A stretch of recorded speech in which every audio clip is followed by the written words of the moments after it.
سبحان اللہ وبحمدہ سبحان اللہ العظیم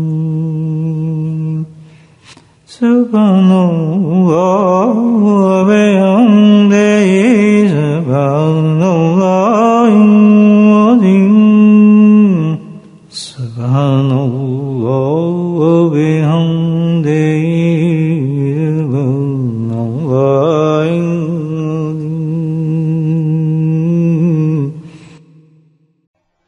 نحمده ونصلي على رسوله الكريم أما بعد قال الله تعالى في القرآن المجيد أعوذ بالله من الشيطان الرجيم بسم الله الرحمن الرحيم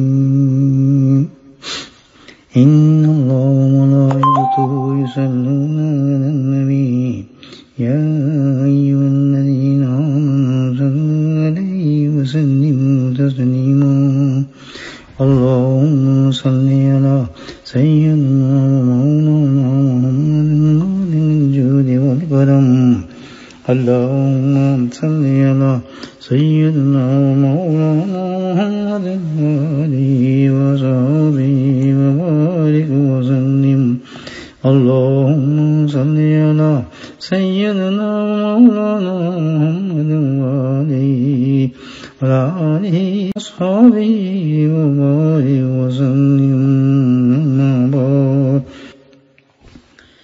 أعوذ بالله من الشيطان الرجيم بسم الله الرحمن الرحيم واللمان والأسماء كلها ثم عرضهم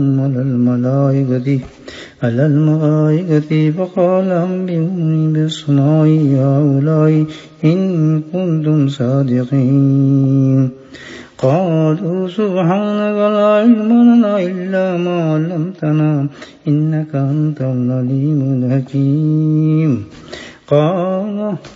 قال يا آدم أنبئهم بأسمائهم فلما أنبأهم بأسمائهم قال ألم أقل لكم إني أعلم غيب السماوات والأرض وأعلم بما تبدون وما كنتم تكتمون صدق الله العظيم. اللہ اکبر. اب جب ملائک اعتراف کر چکے سبحانہ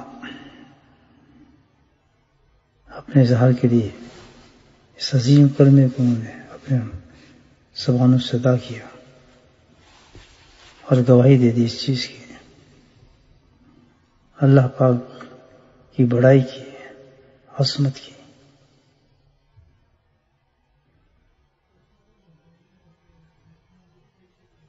اور کہنے لگے کوئی اور کلمہ نہیں ہے جو اس کا اظہار کر سکے اس کے علاوہ جو فرشتوں کی زبان سے نکلا. کہ وہ پاک ذات ہے کہ تیری طرف سے ہر فیصلہ کسی بھی نقص اور کمی سے پاک ہے، اور ہر فیصلہ تیری حکمتوں پر مسلکوں پر مبنی ہے. یعنی ہم سمجھ گئے کہ جو تیری طرف سے فیصلہ ہوتا ہے وہ کسی سمجھنے کا محتاج نہیں، بلکہ خود میں وہی فیصلہ ہے جو تو کرتا ہے. یعنی کتنی بڑی مثال ہمارے سامنے ہے کہ ایک نورانی مخلوق اور ایک مٹی سے بنی ہوئی، لیکن یہ معیار نہیں کسی بلندی کا یا اونچائی کا یا نچائی کا کہ اس کی کسی صفات کو دیکھ کر ہم اونچائی بڑھا گئے. حقیقت میں تو وہ ہے جس کو اللہ بڑا کر دے وہ بڑا ہے، جس کو اونچا دے وہ اونچا ہے، جس کو نیچا کر دے وہ نیچا ہے. دیکھنا یہ ہے کہ وہ بات ذات باری اللہ مالک الملک اس کے لیے وہ کتنا عظیم ہے اور کتنا بڑا ہے. کسی کی حیت پر، کسی کی بناوٹ پر، کسی کی شکل و صورت پہ انسان کوئی رائے قائم نہیں کر سکتا. بس ایک ہی چیز ہے کہ اللہ تعالیٰ کی طرف سے جو بھی فیصلہ مستحکم ہو جائے انسان کے لیے وہی سب سے بہتر اور سب سے بڑا ہے. پہلا سبق تو یہ تمام ملائکہ نے تسلیم کر کے پوری کائنات کو بتا دیا. اب جب تسلیم کر چکے اس بات کو تو یہ میسج اب ہمارے لیے ایک بہت بڑا سبق ہے کہ ہماری زندگی کے اندر ہمارے معیار، ہمارا تعلق اپنے رب سے یہی ہونا چاہیے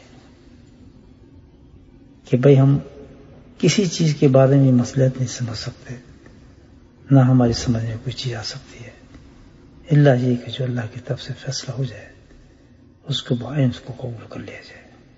اس میں چون چاں کرنے کی ضرورت ہی نہیں ہے. ہماری نظر میں وہ کچھ بھی ہو، سمجھ سے کہیں بھی جا رہا ہو، لیکن اللہ سبحانہ تعالیٰ کی طرف سے آئے گا. ہم نے دیکھنا یہ ہے کہ آیا کدھر سے یہ فیصلہ، اور ہر فیصلہ جو اللہ کی طرف سے آتا ہے ایک بہت بڑا سبق ہے جو ہم نے حاصل کیا کہ بھئی اللہ سبحانہ تعالیٰ کے ہر فیصلے پر تسلیم ہم بس اپنے آپ کو جھکا دے آدمی. ہاں پھر اس سے مدد مانگے اپنے اس فیصلے پر قائم رہنے کی، استقامت کی، اس میں جو حالات ہیں اس کو برداشت کرنے کی، تو اللہ کی مدد ضرور پہنچتی ہے. تو یہ اعتراف کیا انہوں نے، اور بات بنی الحمدللہ ہم تک پہنچی اور ہمیں بہت فائدہ ہے. تو پھر اللہ تعالیٰ فرماتے ہیں قال یا آدم انبئہم باسمائہم. اب یہ ایک اور بہت بڑا اعزاز آدم علیہ السلام کو دیا جا رہا ہے کہ فرشتے جو کہ نورانی مخلوق ہیں، اللہ کے مقرب تھے، اور ایک ایسی تخلیق جو زمین کی مٹی سے بنی ہو، زمین میں بات جانا اس اللہ پاک نے کتنا بڑا اعزاز دیا ایک شکل میں. اور دوسری طرف فرشتوں کے لیے بھی بہت بڑا انعام ملا. فرشتوں کو بھی ایک بہت بڑا انعام ملا کہ اللہ سبحانہ تعالیٰ جب کسی بھی اپنی مخلوق میں سے یہ ایک سبق ملتا ہے، کسی آزمائش میں انسان ڈال دے، کسی امتحان میں گزار دے، تو اس امتحان کو گزارنے کے بعد جو کچھ بھی ہو، ثابت قدم رہنے کے لیے جو تکلیف اس کو ہوتی ہیں، تو اس کے بعد اللہ سبحانہ تعالیٰ ان تکلیفوں کا اجر اس کو ضرور دیتے ہیں. یہ سنت الہی ہے دوستو، اس سے کہیں اچھا اجر ملتا ہے اس کو. وہ ذات ایسی ہے کہ وہ دھاڑ کسی کا رکھتی نہیں ہے کہ اس کے راستے کے اندر، اس کے راستے میں جو آزمائشیں ہیں، یہ جو تکلیفیں ہیں، یہ وہ ثابت قدم رہا، ہلا نہیں، تو اللہ پاک اس کا اجر ضرور دیتے ہیں. تو فرشتوں کو اتنا بڑا انعام دیا جا رہا ہے کہ جو علم حضرت آدم علیہ السلام کو دیا،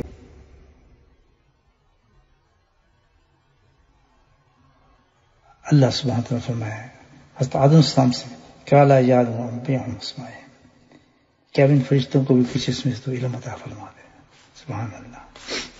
کیونکہ فرشتوں کو آزمائش میں ڈال دیا تھا اللہ پاک نے، بہت بڑی آزمائش میں تھی، تو اس مشکل کے استقامت پر اور اطراف پر اللہ تعالیٰ نے یہ اجر دیا فرشتوں کو کہ ان علوم کے اندر جو حضرت آدم علیہ السلام کو دیا گیا اس میں ان کو بھی حصہ ڈال دیا گیا. اور یہ بڑا انعام تھا ان کے لیے. وہ کیا تھا کہ اللہ سبحانہ تعالیٰ نے آدم السلام سے کہ جو تجھے علم دیا گیا ہے اس علم کو تو ان کو بتا. آپ یہاں دوسری چیزیں دیکھیں، آدم علیہ السلام کو ایک اور اعزاز دے دیا اور ایک اور عزت عطا فرما دے گی فرشتوں کے مقابلے میں. اب کیا تھا کہ آدم علیہ السلام ان کو علم سکھا رہے ہیں، وہ سیکھ رہے ہیں. آدم فرشتوں کے استاد تھے. سبحان اللہ. جو مٹی کے بنائے ہوئے تھے، جس کو وہ سوچتے تھے کہ ہم تو بھائی نورانی ہے، اس مٹی ہی بنائے انسان کو فرشتوں کو استاد بنا دیا۔ اب کتنے فرق ہوتا ہے استاد اور شاگرد میں، آپ دیکھ لیں، استاد ہے اور شاگرد ہے، کتنا درجے میں بلند ہو گیا حضرت آدم السلام۔ اب اللہ تعالیٰ فرماتے ہیں کہ تم اس کو علم بتاؤ۔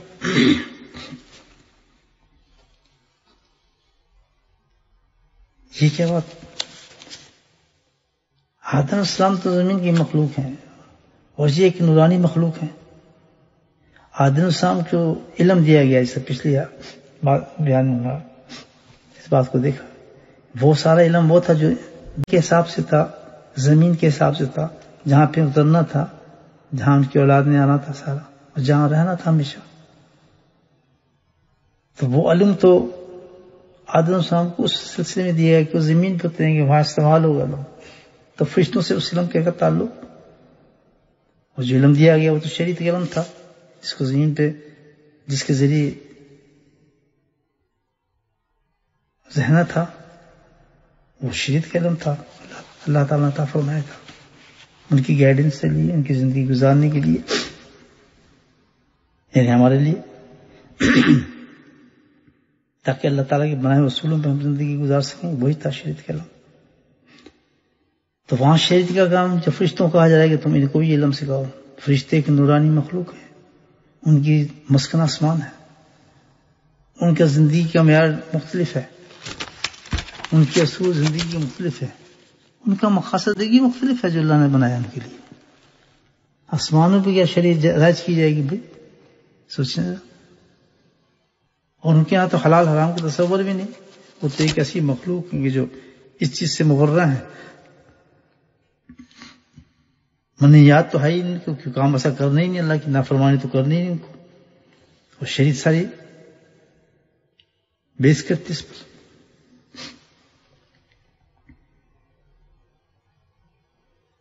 تو وہ کون سا علم دیا؟ سبحان اللہ، جی ہاں، اسی شریعت سے وہ علم دیا گیا، اسی شریعت سے وہ علم دیا گیا جو ان کے لیے مفید تھا، وہ علم، جو علم وہ چاہتے تھے، جو ان کے لیے وہاں پر چلنا تھا، وہ علم ان کو دیا اللہ تعالیٰ نے۔ وہ کیا تھا؟ انہوں نے کہا کہ اللہ ہم تو تیری تسبیح کرتے ہیں، تیری تعریف کرتے ہیں، تیرے نسبح بحمدک و نقدس لک، ہم تو آپ کی بڑائی بیان کرتے ہیں، تسبیحات بیان کرتے ہیں، تعریفیں بیان کرتے ہیں، خوبیاں بیان کرتے ہیں، وہ اللہ کا ذکر کرتے ہیں۔ ہماری زندگی تو یہ ہے، یہی کہا تھا نا فرشتوں نے۔ سبحان اللہ۔ آدم السلام سے جب کہا کہ قال آدم انباہم باسمہم، تو اس شریعت سے ہی انہوں نے وہ علم ان کو دینا تھا۔ جب آدم السلام کو کہا کہ بتاؤ ان کو علم بتا دو، تو حضرت آدم السلام نے معرفت کے اور عرفان کے وہ نقاط جب ان کے سامنے پیش کیے، سبحان اللہ، جب وہ سمجھتے تھے کہ ہم ہی جانتے ہیں اللہ کی بات کو، اللہ کے ذکر کو، اللہ کی تعریف کو ہم جانتے ہیں، اور جب حضرت آدم السلام نے اس علم سے جو دیا گیا تھا، یعنی شریعت کا علم، اس سے جب انہوں نے وہ علوم پیش کیے جو عرفان اور معرفت کے صرف تھے، وہ مقامات کے بارے میں جب ان کو اس علم تک پہنچایا، تو فرشتے تو عش کر اٹھے کہ اس قدر آگے یہ معرفت کے اندر بھی۔ ہم تو سمجھتے تھے کہ صرف ان کو وہی علم عطا کیا گیا ہے کہ دنیا کے اندر جا کے رہنے کا علم، لیکن حقیقت تو یہ ہے کہ اللہ سبحانہ تعالیٰ نے جو علم عطا فرمایا آدم السلام کو، رہنے کا علم دیا گیا، وہ علم جس مقصد کے ان کو بھیجا گیا تھا، یعنی معرفت الہی کا۔ اصل تو یہی تھا کہ اللہ نے بھیجا ہمیں اس لیے دنیا میں کہ ہم اللہ کا عرفان اور معرفت حاصل کریں، اللہ یعبدون۔ تو پتہ یہ چلا کہ جو علم حضرت آدم السلام کو دیا گیا ہے وہ دو علم پر مبنی ہے، شریعت دو علم پر مبنی ہے۔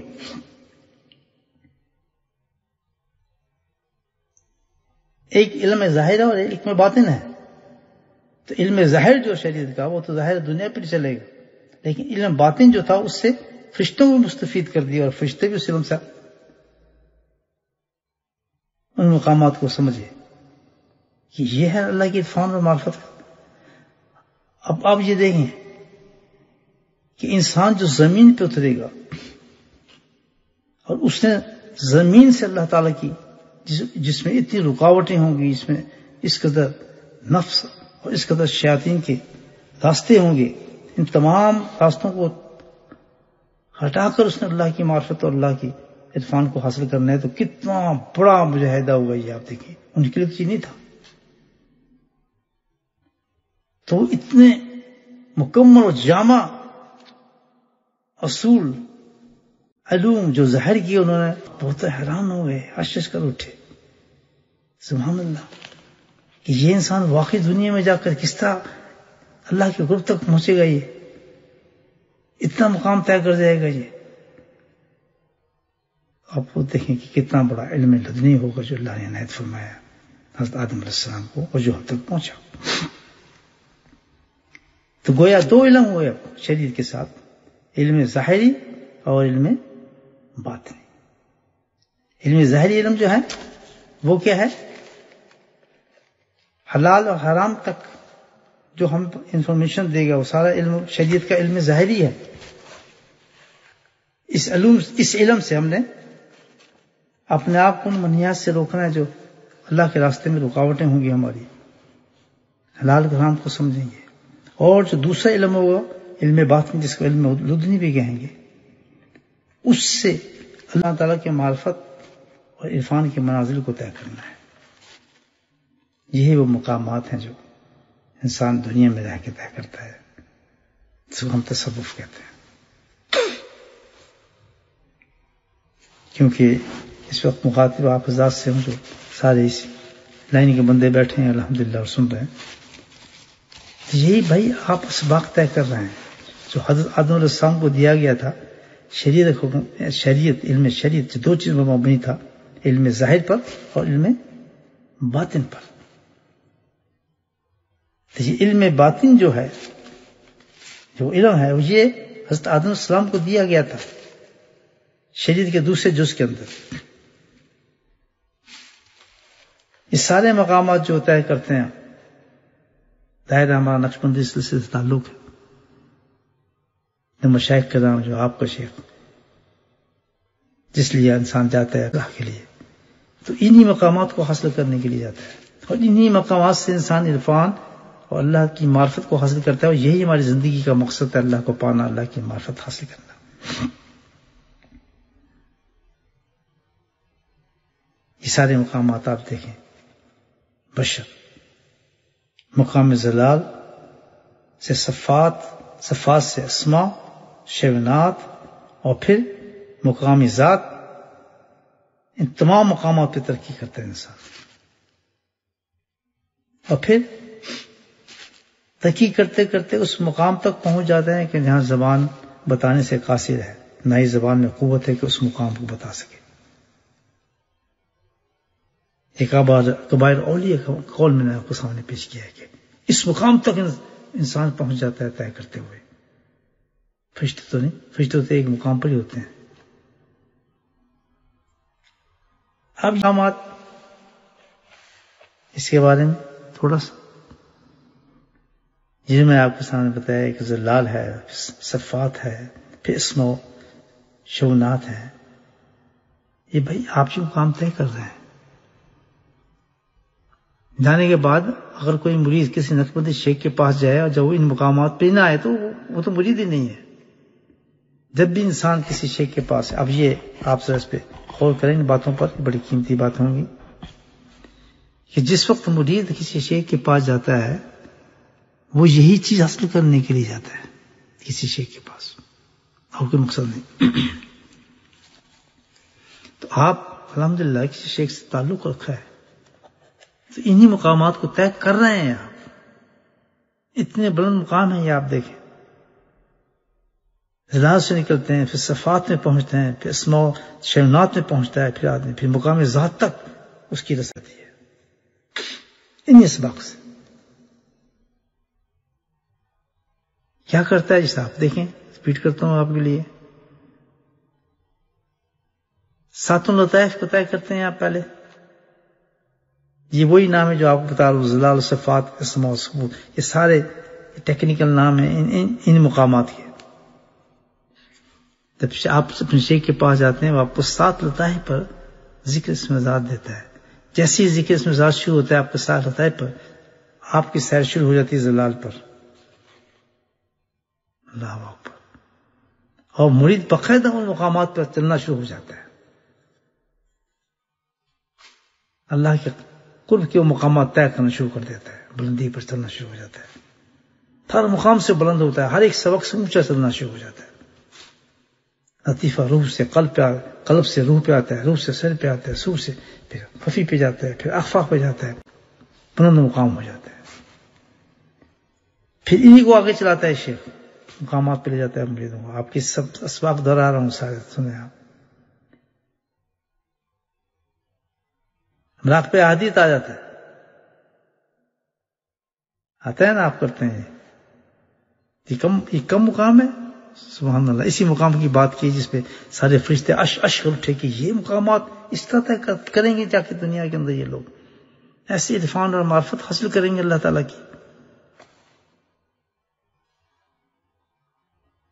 یہ ہے قالا یاد ما انبئہم باسمائہم. یہ بتائیں فرشتوں کو بتایا جا رہا ہے.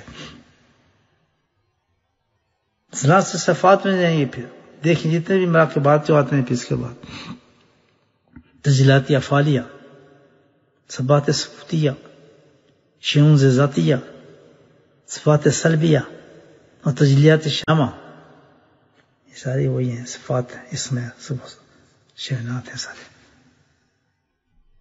اتنے بڑے بڑے مقام ہیں، یہ اتنے بڑے بڑے مقام ہیں کہ انسان کا تصور نہیں کر سکتا. جس پہ آپ لوگ سفر کر رہے ہیں، شکر کریں اللہ کا. بھائی آپ حضرات، آپ کے پاس یہ ہے نا اسباق، اور جس وقت شیخ اس اسباق پہ لے جاتا ہے تو مرید اس مقام پر پہنچتا ہے. یاد رکھیں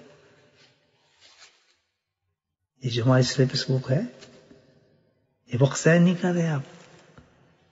یہ وہی معرفت کی بات ہے جس کو آدم علیہ السلام کو حکم فرمایا اللہ تعالیٰ نے، قالا یا آدم انبئہم باسمائہم، بتاؤ ان کو وہ چیزیں تمہیں دی گئی ہیں ہم نے. حیران کر دیں ان کو ان معاملات سے کہ کس طرح ہمارے تک ان کی پرواز ہوگی، کس طریقے سے ہم تک پہنچیں گے. وہ زمین ایک گندی ترین جگہ ہوگی، فساد فساد جگہ ہوگی، قتل و غارت کی جگہ ہوگی، بہت بےہودیوں کی جگہ ہوگی.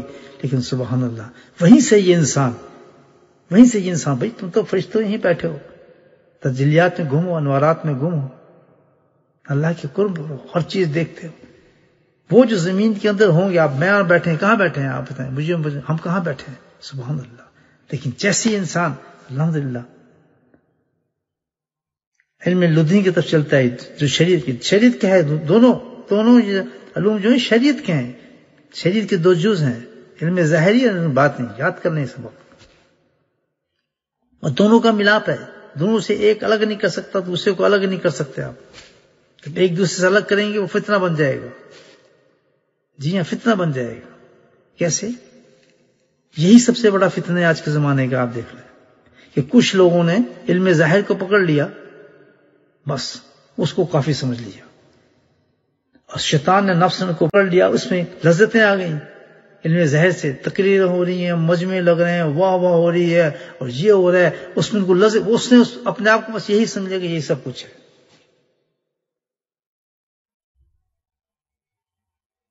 گاڑی کو ایک پہیے سے چلانے کی کوشش کی ہوتی ہے. علم شریعت کا علم ظاہری کچھ بھی نہیں کر سکتا، آپ کو اللہ تک نہیں پہنچا سکتا، کسی حالت میں نہیں لے جا سکتا.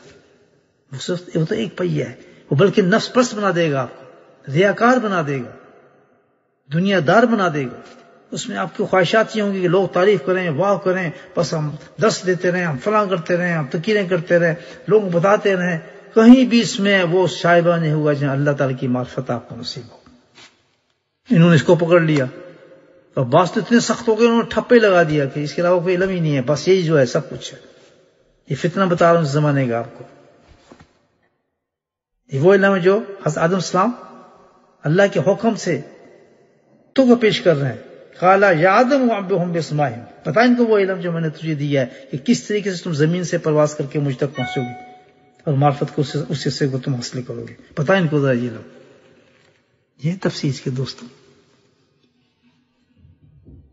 تو ایک تو یہ فتنہ اس زمانے کا. دیکھیں ہم قرآن پڑھ رہے ہیں، میں بتائیں قرآن کے بہت رنگ ہیں، لیکن آج قرآن کا وہ رنگ اس وقت قرآن نکال رہا ہے کہ جو اس وقت سب سے بڑا فتنہ ہے اس فتنے کو نکال رہا ہے اس انسانوں کو کہ اس قرآن سے نکلو، تم اس فتنے سے نکلا ہوگا، تم نے قرآن کو فالو کیا، قرآن کو پکڑا.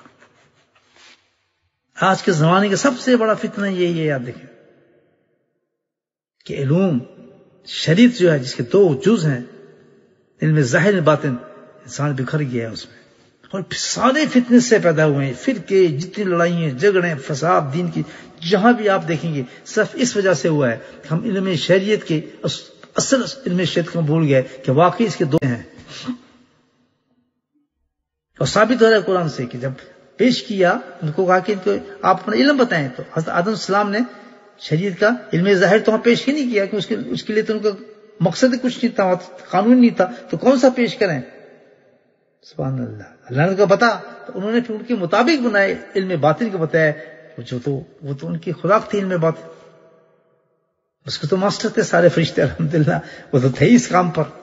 تو اشش کر اٹھے سبحان اللہ کہ یہ بھی پہنچے گا، ان کو ایسے پہنچے گا، اتنے بلند ہو جائیں گے. وہ معلوم نہیں اب کتنے بڑے مقام، ذلات، صفات، اسماء، شیونات، یہ مقامات اتنے بلند ہیں، اس کی تشریح نہیں کی جا سکتی. میں نے کہا نا زبان گنگ ہو جاتی ان کی تشریحات پہ کہ وہ کیا کیا جگہیں ہیں انسان سیر کرتا ہوا وہاں پہنچتا ہے اس سے. جی ہاں، یہ انسان پہنچے ہیں، کروڑوں ساروں انسان الحمدللہ نقشبندی مشائخ اولیاء اللہ سب اسی مقامات سے نکلے ہیں. نقشبندی سے آپ دیکھ لیں، اور آپ بھی انہی مقامات پہ اگر آپ نے سبق لیا ہے کسی شیخ سے، سبحان اللہ، جس نے جس بھی جو سبق ہے انشاءاللہ اس مقام پر ہے. اب میں آپ کو تھوڑی سی پہ تشریح کر دیتا ہوں آپ کو. اب ہمارے یہی فتنہ جو ہے اس کے بارے میں نے کہا تھا کہ قرآن سے ہم ہر آیت سے شریعت، سنت اور تصوف کے اصولوں کو نکالا جائے گا. اللہ تعالیٰ اس کو وضاحت کریں گے اس چیز کی قرآن سے. تو اس کی وضاحت ہو رہی ہے. قال آدم انبئهم باسمائهم، اس علم کو بتا دے کہ کیا چیز تھے. اس فرشتوں نے تو اس کو اشش کر دیا. آج کیا کہتے ہیں ہم کہ نہیں جی بس نفس شیطان غالب آ گیا تو انہوں نے اس ایک علم کو لے لیا، علم شریعت کو. اس میں مزے ہی مزے ہیں، پڑھو بس، کھولو دیکھو، تقریریں کرو بس، واہ واہ، پیچھے بندے تو یہ تو سب کچھ چلتا ہے ہر وقت. یہ ہے یا نہیں ہے بھائی؟ لیکن کہیں بھی اس میں کسی انسان کو اس سے معرفت نہیں ملی. کوئی انسان کسی بھی اللہ کی معرفت میں نہیں گیا. مجھے آپ دکھا دیں ایک انسان، مجھے آپ دکھا دیں کہ اس علم کے ساتھ عرفان کو حاصل کیا ہے، معرفت کو حاصل کیا ہے. ہو سکتا نہیں. جب قرآن نہیں کہتے تصور ہی نہیں ہوتا. ثابت کیا کہ فرشتے تک یہ علم پہنچے تو حیران ہو گئے، تو بندوں کو کیا ہو گیا. دوسرا علم، دوسرا فتنہ دیکھیں، دوسروں نے کیا کیا، انہوں نے علم ظاہر کو چھوڑ دیا اور ایک سو کارڈ نام نہاد علم باطن کو پکڑ لیا. انہوں نے اس میں مزے لے لیے جو اصل اس میں باطن تھا. جو درجات میں نے آپ کو گنوائے نقشبندی سلسلے کے، ہر سلسلے میں ہوتے ہیں الحمدللہ اپنے درجات، یہ نہیں کہ صرف نقشبندی میں ہے. انہوں نے کیا کیا، چکر بازی علم باطن والوں نے، جو آج کل کے پیر ہمارے بھائی، انہوں نے اس کو ایسے بدل دیا کہ انہوں نے یہ کہا کہ علم ظاہر کوئی چیز ہی نہیں ہے. حلال حرام کیا ہوتا ہے، ہمارے ہر چیز صحیح ہے. نماز کیا ضروری ہے، ہم تو یہاں بیٹھے ہیں تو مدینے میں نماز پڑھتے ہیں. ہماری روح مکے میں ہوتی ہے، ہمیں مسجد میں جانے کی کوئی ضرورت ہی نہیں ہے. امید وش کر رہے ہیں، جنات کو قابو کیا، ادھر سے 3-4 چیزیں قابو کی، کچھ ادھر ادھر چیزیں دی، وہ ساری دنیا کو پیچھے لگایا. دنیا تم پر نفس پرست ہے، وہ کہتے ہیں بھائی یہی سب سے بڑا اللہ کا ولی ہے. حتیٰ کہ یہ انہوں نے علم ظاہر کو اس ختم علم باطن کے نام سے اتنا برباد کر دیا کہ ساری وہ چیزیں جو ممنوعات ہیں علم ظاہر کے اندر، شریعت کے پہلے حصے کے اندر، وہ ساری جائز تھی ان کے آگے. گانے بجانے، ڈول ڈھڑپے، عورتوں کے ملاپ، اس کو کہتے ہیں نا ملاپ، جو ساتھ مردوں عورتوں کے ساتھ، کوئی پتہ نہیں، قوالیاں، نئی چیزوں کا طرز ایک نئی چیز بنا لی علم باطن کے لیے کہ یہ علم باطن ہے. جی ڈبل فتنہ پیدا ہو گیا. انہوں نے علم ظاہر کو لیا اور انہوں نے دنیا کو کمانا شروع کر دیا. انہیں علم باطن والوں نے علم ظاہر کو بالکل چھوڑ دیا، حرام حلال کی تمیز ہی چھوڑ دی، اور قبروں کے مجاور بن گئے، اپنے بت خانے بنا دیے، خانقاہ تو میں نہیں کہوں گا، جہاں عام آپ دیکھ سکتے ہیں مخلوط ہیں، مرد عورت ہوتے ہیں، اور پھر وہاں سے معاملات ہوتے ہیں کہ آدمی حیران ہو جاتا ہے۔ ناس تک، اور پھر اس کے ساتھ ایسی محفلیں بنا لیں جس کو جو سمجھتے ہیں کہ یہ مجلسیں لگائی نا انہوں نے بھی، وہ بھی مجلسیں لگاتے ہیں زبردست علم باتیں والے، ان کے پاس علم ظاہر تو کہتے ہیں ہے ہی نہیں، یہ تو ایک چھلکا ہے، اصل مغز ہمارے پاس ہے۔ کتنا بڑا فتنہ ہے مجھے آپ بتائیں۔ اللہ نے بھیجا اپنی معرفت کے لیے، اور لوگوں نے یہ کام کیا شروع کر دیا، تصوف کو بالکل بدنام کر دیا، ٹپے کا بنا دیا۔ اور اٹریکشن کیا ہوئی کہ جنات کے ذریعے انہوں نے جنات قابو کر لیا، اس کے ذریعے لوگوں کو بیوقوف بنانا شروع کر دیا۔ تیرے اندر اتنی جنیں، تو یہ ہے تو ہے، میں تیرے یہ کام کرا دوں گا، میں 1 منٹ میں یہ ہو جاتا ہے۔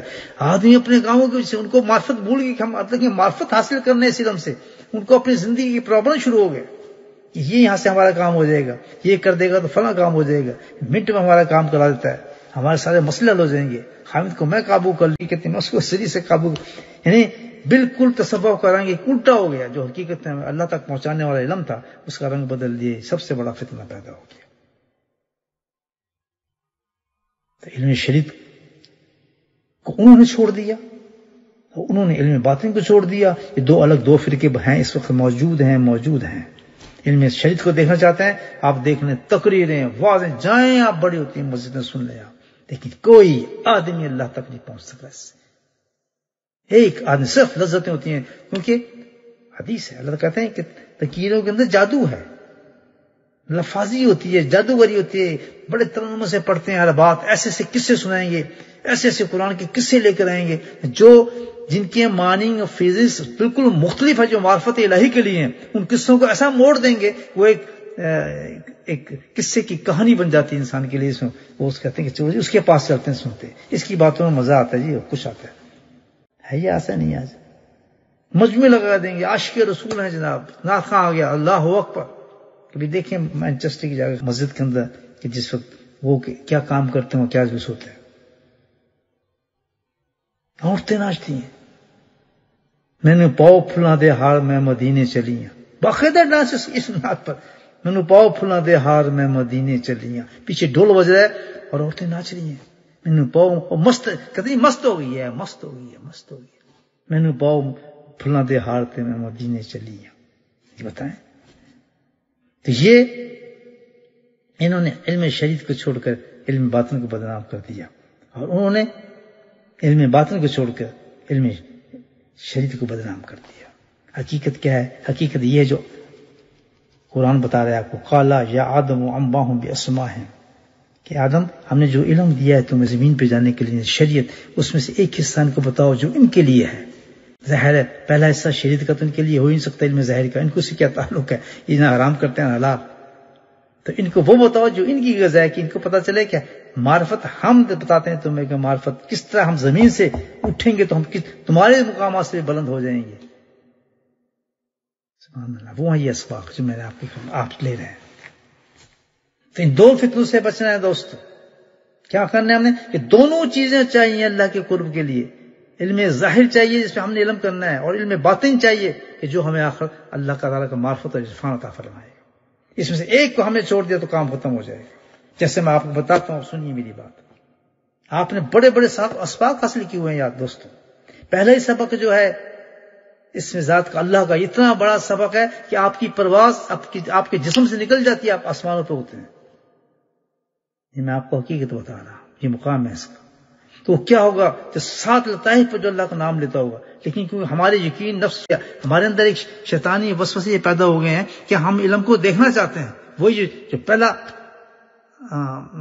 جو اشکال پیدا پیش کیا تھا فرشتوں نے، وہی تو اشکال تھا کہ ہم بنے ہیں اس چیز سے، یہ بنے ہیں مٹی سے اور ان کو تاج بنایا جائے گا،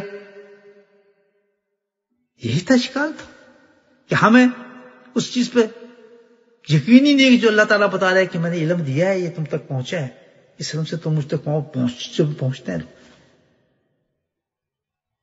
تو آپ کو جب شیخ یہ سبق دیتا ہے، آپ اس مقام پہ استطاعت آپ کی آ جاتی ہے، یاد رکھیں اس مقام کو حاصل کرنے کے لیے کیا چاہیے؟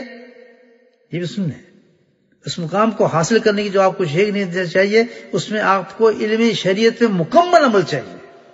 یعنی علم ظاہر پر جو پہلا علم ہے، اس پہ علم لدنی والے کو، علم باطن والے کو پہلے علم پر یعنی علم پر مکمل عمل چاہیے، تب جا کے اس کے اسباق سے کھلیں گے، اس مقامات کھل جاتے ہیں. اس کے اللہ کی قسم جس مقام پہ شیخ رکھنا ہے وہ مقام آپ پہ کھل جائے تو آپ تو پھٹ جائیں کہ اللہ اس مقام پہ میں پہنچ چکا ہوں، کیوں نہیں پہنچتا؟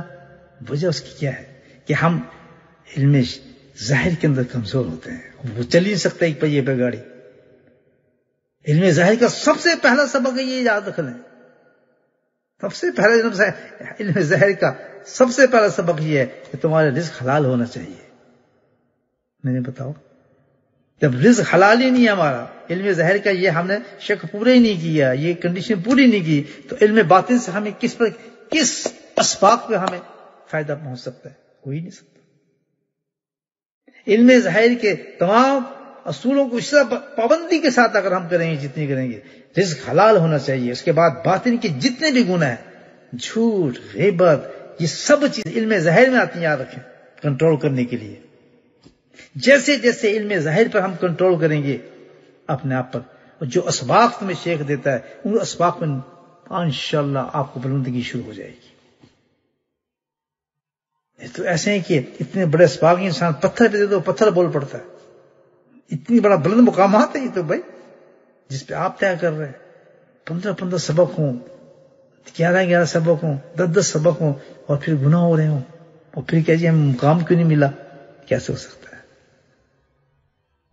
مقام یہ حق ہیں، اسباق سارے حق ہیں. یہ گواہی دے رہا ہے قرآن کو، قالا یا آدم انبئہم باسمائہم. یہ عمل یہ حضرت آدم علیہ السلام سے فرشتوں نے سیکھا ہے.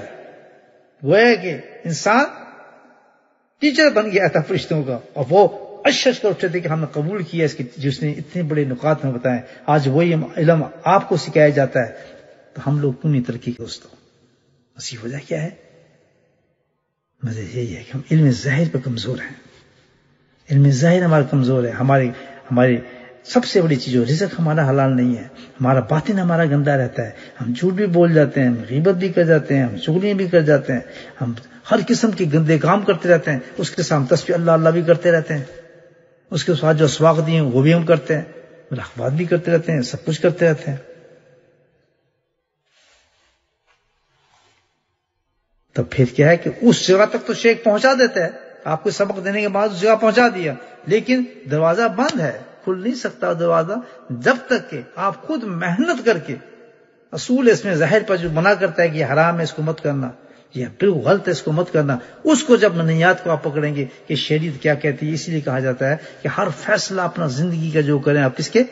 شریعت کے اس میں ظاہر کے ساتھ کریں کہ وہ کیا کہتا ہے. اگر آپ نے صوفی بننا ہے، اللہ کو پانا ہے، یہ تو کام نہیں ملتا، یہ تو مجاہد ہے ہمارا. شیخ تو محنت کر کے آپ کو وہاں تک پہنچا دیتا ہے، لیکن اس کے بعد کیا ہے؟ محنت مرید کی ہوتی ہے کہ وہ کتنا اپنے آپ کو کنٹرول کرتا ہے. میرے حضرت نور احمد قادری نے تو میں پاس کیا، انہوں نے مقامات تو دیے الحمدللہ. اس کے بعد کیا کہ بھائی یہ چیزیں حرام ہیں، شریعت کے اصول یہ ہیں علم ظاہر کے، اس پہ پابند رہنا، بس ختم. اب ہر دوست تھوڑا میرے دروازہ کھٹکھٹا دے، مطلب کیا کہ اس کو کچھ شوق ہوگا اس مقام کو حاصل کرنے کا. میں نے تو اتنے بڑے مقام تک پہنچا دیا کہ اس کا مقام تو وہ ہے کہ جب یہ پرواز کرے گا تو فرشتے دنگ رہ جائیں گے یہ انسان کہاں سے کہاں پہنچ گیا. وہی جو میں نے آپ کو بتائی کہ زبان اس مقام کو بتانے سے قاصر ہے. میں اپنی بات نہیں کر رہا کہ میں اس مقام پہ ہوں، دعا کریں میرے لیے میں ابھی اس مقام پہ چلا جاؤں، میں تو ناچیز آدمی ہوں. لیکن حضرت نے مجھے اس مقام تک پہنچا دیا کہ جہاں فرشتے دنگ رہ جائیں کہ مقام جہاں پہ زبان گنگ ہے، آپ اس مقام کو آپ لفظوں میں بیان ہی نہیں کر سکتے جس مقام پہ میرے شیخ نے مجھے پہنچایا. وہاں تک تو پہنچا دیا، لیکن وہاں پہنچا ہوں یا نہیں، اس مقام تک میں حاصل کیا نہیں کیا، وہ میرے علم شریعت پر ہوگا کہ میں اس پر کتنا عمل کیا ہے، کتنا اپنے آپ کو ان گروہوں سے اور منہیات سے اپنے آپ کو روکا ہے. اگر میں اس مقام کو اسی طرح حاصل کرنے کی اسی محنت کروں علم شریعت پر، میں پہنچ جاؤں گا. تو ظاہر پتہ ہی چلا اس سے بسمہ نماز کے بھائی مقام جو ہے اللہ تک پہنچنے کا ہے وہ بھی شریعت ہے، شریعت کے علاوہ کوئی بات نہیں. شریعت کے جائیں, شریعت کے 2 جز ہیں. یہ جو ہم کہتے ہیں نا صوفیزم تصوف, یہ شریعت سے الگ نہیں ہے, یہ تو دونوں ایک ہی ہیں. دونوں سے ایک رکھیں گے آپ کسی مقام پہ پہنچ نہیں سکتے. خالی شریعت سے اللہ کو پا ہی نہیں سکتا, خالی علم باطن سے آپ اللہ کو پا ہی نہیں سکتے. جب تک علم باطن کے ساتھ آپ کی شریعت نہیں ہوگی, یعنی علم ظاہر نہیں ہوگا جو آپ کو ہر چیز سے بتائے گا یہ غلط ہے, یہ ٹھیک ہے, یہاں یہ کرو, اس کو ایسے کرو, فلاں کرو, اس کو ایسے کرو, اس کو ایسے کرو, ایک ایک چیز آپ کو بتائے گا, یہ حرام ہے, یہ مستحب ہے, یہ فلاں ہے, یہ فلاں ہے. ایسے اس علم کو حاصل کرنے اپنے حالات میں تو عالم نہیں ہے, حالات میں داروں میں نہیں جاتا. کمال دیکھ اللہ تعالیٰ کا سان کہ جس وقت صادق شیخ کے پاس, کامل شیخ کے پاس کوئی مرید پہنچتا ہے تو سبحان اللہ, علم لدنی کا یہ کمال ہے, علم باطنی کا یہ کمال ہے کہ خود بخود اس شیخ کی برکت سے وہ ساری چیزیں اس کے دل کے اندر پیوست ہونا شروع ہوتی ہیں کہ حرام کیا ہے اور حلال کیا ہے. اللہ کے نبی نے فرمایا, حدیث کہتی ہے کہ سب سے بڑا مفتی تیرا قلب بن جاتا ہے, تیرا دل بن جاتا ہے. اسی داروں میں پھر اس کو جانے کی ضرورت نہیں پڑتی. ضروری نہیں ہے کہ علم ظاہر کے لیے آپ کو دارالعلوم سے پتہ چلے گا یا کسی جا کے پتہ چلے گا. ظاہر ہے وہ تو جگہ ہے جہاں سے آپ یہ حاصل کریں گے چیز, لیکن ساری دنیا تو نہیں جا رہی, ساری دنیا تو نہیں جا رہی.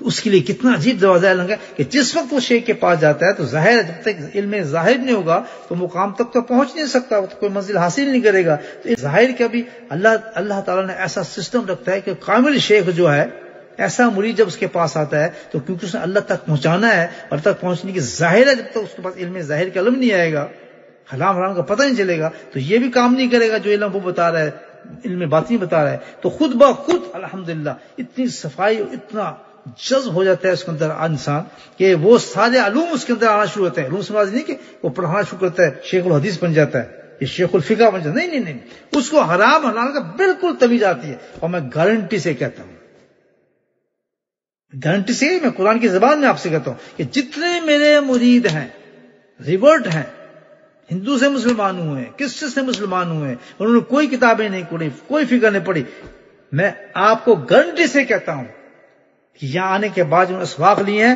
تو ان کو باقاعدہ پتہ لگ گیا کہ حرام کیا چیز ہے, حلال کیا چیز ہے. دے نو ایوری تھنگ. بہانہ ملا ہی نہیں سکتے. کیوں کہ ان قلب جب متقی بن جاتا ہے, جس شیخ کے پاس جاتا ہے تو وہ قلب متقی بن جاتا ہے. جب قلب متقی بن جاتا ہے تو وہ ہل ہی نہیں سکتا, جا ہی نہیں سکتا.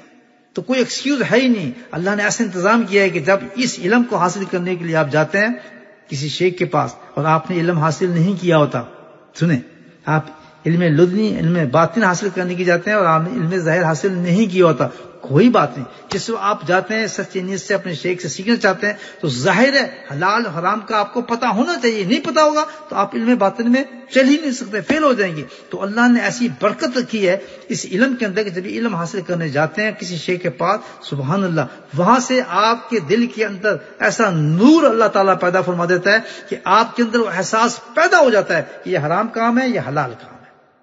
won't go to it. تمہارا ضمیر بتاتا ہے کہ غلط کام کر رہا ہوں, ہے یا نہیں؟ آپ گواہی دیں اس بات کی. آپ کسی دروں میں نہیں گئے لیکن آپ جانتے ہیں یہ حلال ہے. کوئی اللہ یہ کہ کوئی بہت بڑا مسئلہ آ جائے ٹیکنیکل, وہ تو آدمی جا کے کسی مفتی سے پوچھ سکتا ہے, لیکن بیسک دنیا کے اندر چلنے کے لیے آپ کو حرام کا حلال کا سب پتہ ہوتا ہے. واخر دعوانا الحمدللہ رب العالمین. انشاءاللہ اس بات کو یہاں ختم کرتے ہیں, وقت تھوڑا ہے.